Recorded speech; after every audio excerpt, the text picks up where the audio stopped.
And you're more able to see things now Mm-hmm. than you were a week ago. So you can expect, you know, that to happen.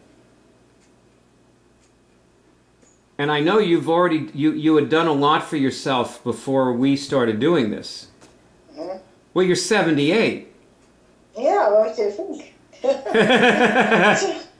Well, I started reading psychology when I was in my 20s. So, and so on and so on. So, I meditated for many years and I did other things and reincarnation therapies and so on. So, it's what? Reincarnation therapy. Oh, you did reincarnation therapy. Yes. How did that work for you? Yeah, well, it was very, it wasn't funny. I mean, I'd get back and I'd be out of food for 2 days. Uh-huh. Because you really experience some of that stuff. So it was disabling, you mean? Pardon? Was it disabling? Did it disable? A little bit, yeah, temporarily. At least for a day, maybe 2 days. Uh-huh. You're out of... Well, what's the difference between reincarnation therapy and clearing a past life trauma, the way you do it now? Okay, well, I haven't always done it your way. When I first found out about trauma, instead of just getting the dates and then clearing it, I used to get a story. Uh-huh. When I was doing your thing. And that taught me a lot. I recognized a lot about myself. From the story? I still carry with me. I didn't do a lot of them that way, but the ones I did were very worthwhile doing. Get the whole story behind it, what was happening. But that wasn't traumatic, it was just a question of accessing it. So, sentence by sentence, you ask what you were doing, how old you were, where you lived, and so on, and so on, and so on. And you get a story, and most of them were stories when you just about dead. You know, it was at the end of your life. That's what you usually got. I used to get. Oh, not all of them. No, I had a few of them which gave me quite a bit of history. Oh well. So, but in the reincarnation therapy, you had to more or less go through it. You felt it. It was bad. Yeah. And what's the difference between reincarnation therapy and what you're doing now, where you know... No, it's totally different. Totally different. Okay, why is it different? This is, yeah, with this therapy, you very quickly clear it. It's, yeah, it's like accessing the dates and who and what, so on. Where did you live, blah, blah. Okay, do we know enough? Yes, then it goes. Quite different. It gives you the possibility to know as much as you want to know, too. Right.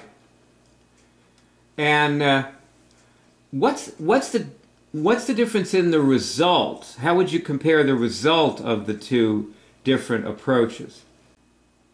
I don't know if I can tell you that, because with, yes, your result is much quicker.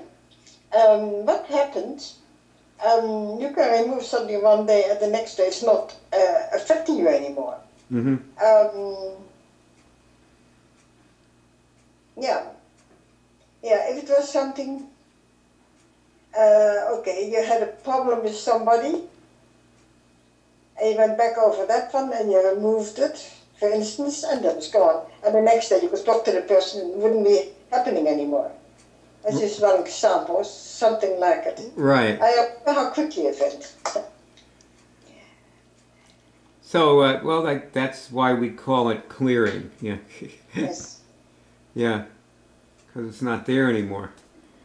Well, okay, you can answer me one thing. Have I cleared all my traumas? you want me to tell you that about you, you mean? Yeah. I tested, I cleared my traumas. That's gone. Yeah, So, well, why would you want me to test it? Yeah. Why would you want me to test it? Because it seems funny that it went so quickly. See, I've worked through the problem. Why does it seem funny? I haven't really got tested through 55 or so many traumas, but I do test at the last 25. It went very quickly. Well, but why is that? Why is that strange?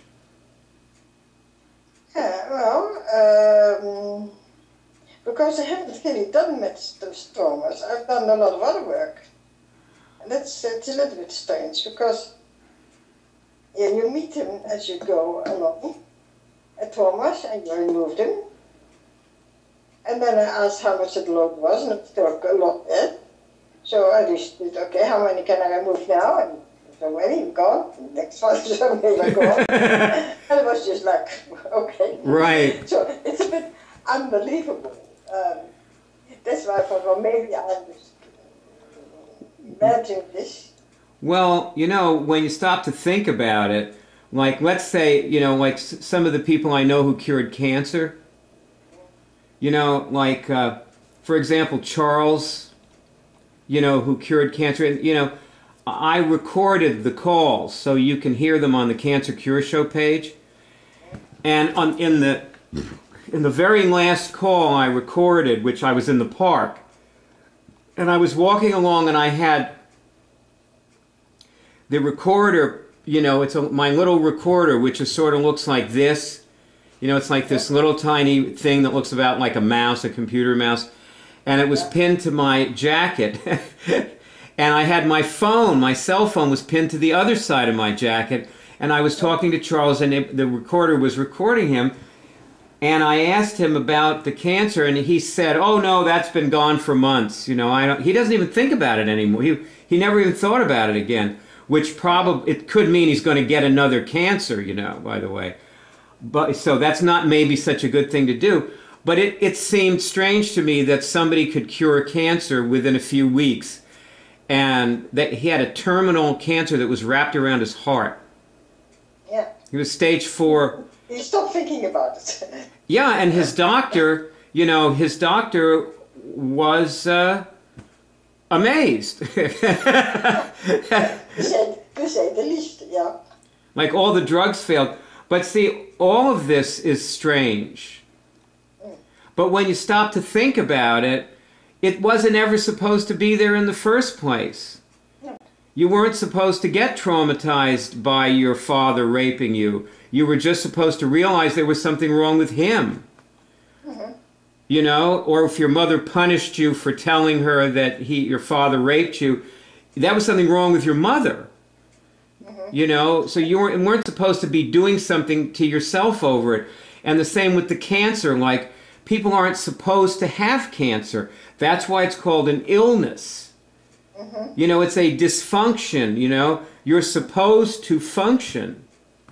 Like you know, so it really is strange that people get cancer or that they have trauma. That's what's really strange. But, you know, it's hard for most of us to see that because we're so used to that being the way everything is. So that's what I have to say about that. But as far as me testing, if you have cleared all your trauma, my test isn't going to mean any more than yours. You know, if you find any more trauma, you'll just have to take them out. You know, I mean, who cares whether they're gone, really? But, you know, one reason to test it is that, you know, then you can move on and, you know, think about other things. You know? Mm-hmm. Like, what's your next challenge? My next challenge, yeah, I've got one big one. And that's a very big one. It's my hearing. I start hearing, and my hearing has been there since almost since I was born. Now I get it about 3 or 4 years old. I started, and I've got no hearing.